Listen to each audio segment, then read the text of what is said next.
So my colleagues have done a very great job of going through the entire protocol list.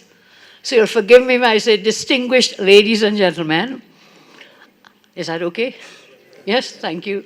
But I will not want to go by without really welcoming Mr. Adil to our shores. He said this is his first visit, and I want him to guarantee us it will not be his last visit to Trinidad and Tobago. Thank you. And of course, your colleague, Mr. Riley, thank you so much. Chargé d'Affaires, it's always pleasant to see you and your team. Thank you very much. Honorable ministers, distinguished ladies and gentlemen, I think we really need to express how wonderful it was to listen to the duet just now from Rihanna Niles. Give her a round of applause. Marcus Nelson, thank you. And in case you're wondering, Rihanna is the daughter of P.S. Niles, sitting here with us. Thank you. And the song they chose for us today is really a very important one. As we welcome Exxon here, it's really our prayer that you do find oil and gas in that deep water block. So thank you all so much. Always a pleasure. Again, for those joining us, the energy sector really, energy security is so vital and important for us. Last night I said it, there are those up in the north, sorry that Exxon is part of them, but they are from the north, but the northern hemisphere developed their countries to the fullest and are now trying to put on us that we should clamp down on our carbon emissions, we should look not too much at hydrocarbons. But Trinidad and Tobago has a competitive advantage when it comes to hydrocarbons, when it comes to the energy sector, and we should not lightly surrender that. We must continue to look, reevaluate, and as Mr. Adil told us, we'll be looking to keep emissions as low as possible. That's our benefit. The good Lord gave us that energy resource, and let us use it to the fullest. So we welcome Exxon here for fuel security, energy security, so vital to us as it has been. We are one of the oldest, as you pointed out, Ms. Adil, one of the oldest oil and gas economies in the world. You gave us some dates. I don't think any of us were born at that time. But we have inherited from those times. So it's a privilege to join you at this milestone for our energy sector. Signing of this PSC contract, Ultra Deep One, between our government of the Republic of Trinidad and Tobago, and of course, ExxonMobil, Deepwater Limited. Is there significance with Deepwater? You're a special branch of Exxon because you're going into a really deep block. I'm watching it there, way off, far away, and our prayers remain with you to bring back oil and gas for Trinidad and Tobago. We spoke about ultra deep water. Look, I will not keep you ultra deep long here in this speech. I do have another a place to attend, and I'm sorry I came from another place earlier today. But I tell you that Trinidad and Tobago will not wait for the end of any energy age. We will lead the next chapter by innovating, investing, and expanding into new frontiers. Today's signing underscores our government's commitment to strengthening national energy security and to unlocking the full value of our hydrocarbon resources through discipline, policy, competitive terms, and trusted partnerships. And Mr. Adil, may I say, of course you're free to use the fast-track model that we use to get you on board, but maybe I'll ask my Attorney General to help me with getting some copyright fees from using that model. Thank you very much. We were very happy to work with you. Energy has been the bedrock of our economy.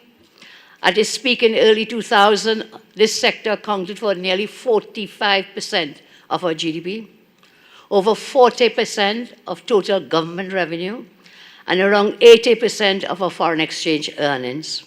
Over the last decade, however, sustained declines in oil and gas production, compounded by lower commodity prices, reduced the sector's contribution to the economy and brought us down. The domestic economy eroded public revenues.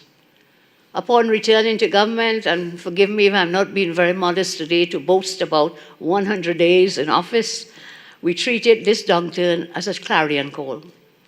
to restore momentum, renew confidence, and reestablish TNT as our Minister of Energy tells us, as the energy hub of our region, which we once were.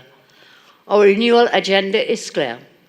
We implemented strategic policies to optimize our petroleum resources so that the people of TNT, the rightful owners, receive equitable returns while investors earn fair and predictable profits.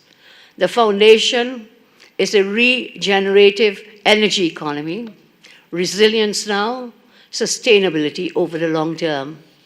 To compete and win, we will do the following: maintain an attractive fiscal framework aligned to risk and reward. And Minister, sitting next to me, Minister of Energy, Dr. Monilal, said to me, well, this will take time. Of course, everything takes time. But I said to him, tell your peers and your team, give me 10 points. Share with me 10 points of how we can fast-track this initiative.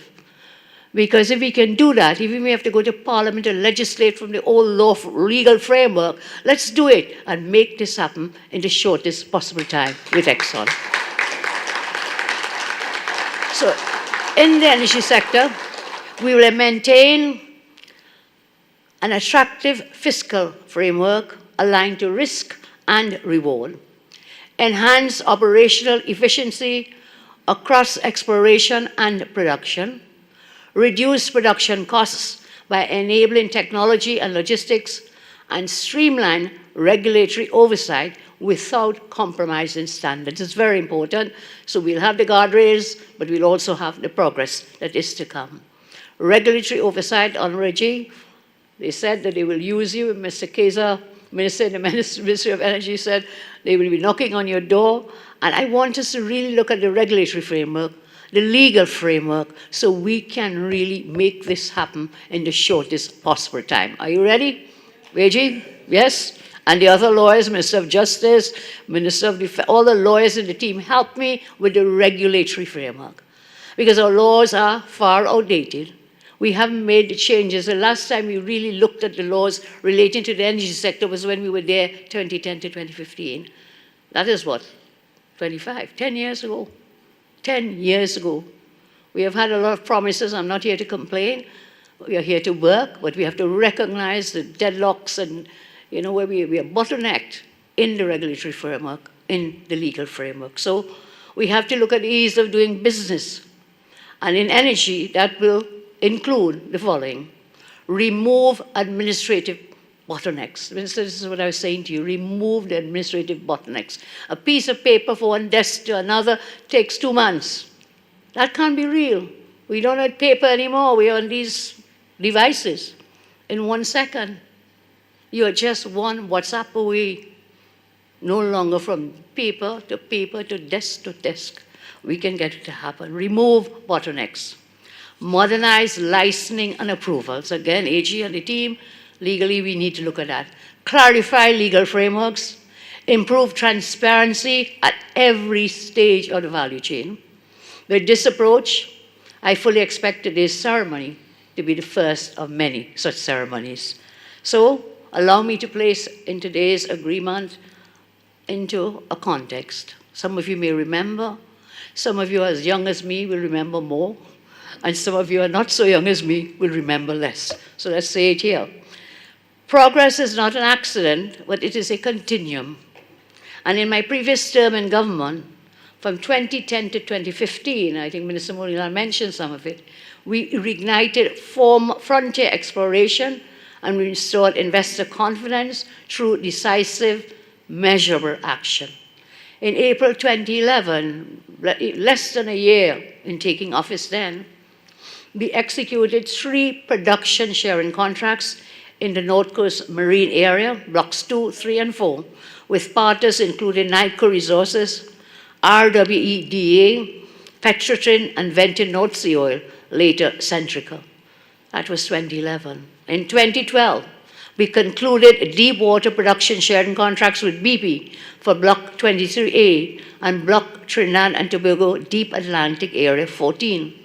2013, we signed 4 deep water production sharing contracts for Deep Atlantic Area Blocks 5, 6, 28, and 29 with BHP Billington.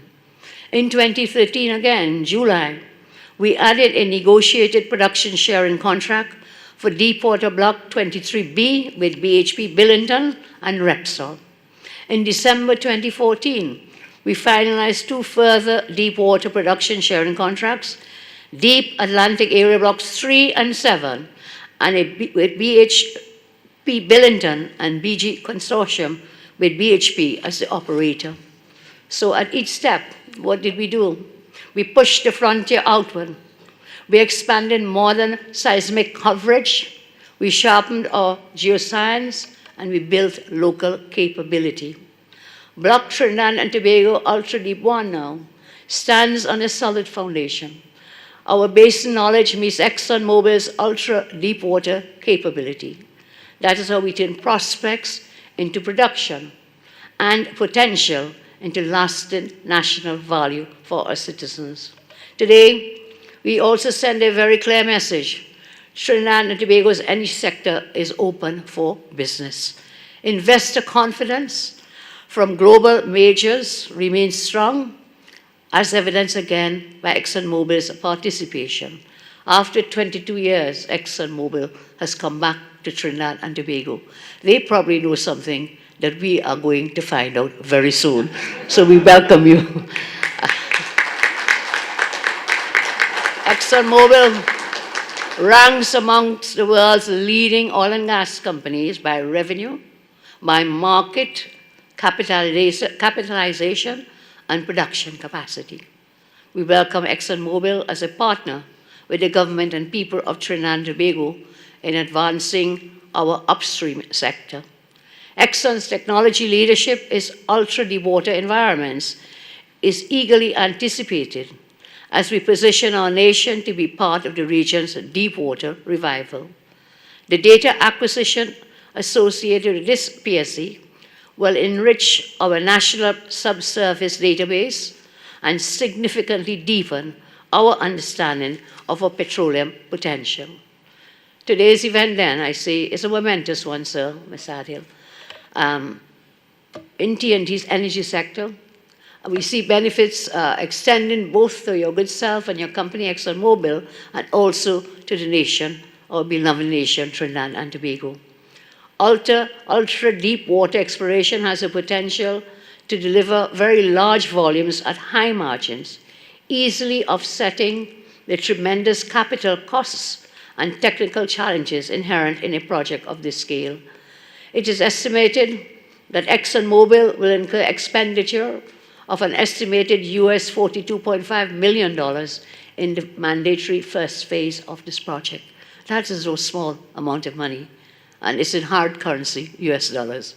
With success, I am told the projected development could cost between US $16.4 million and US $21.7 billion. Billion,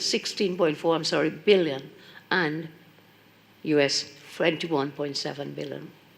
Globally, estimates of undiscovered resources in deep water vary.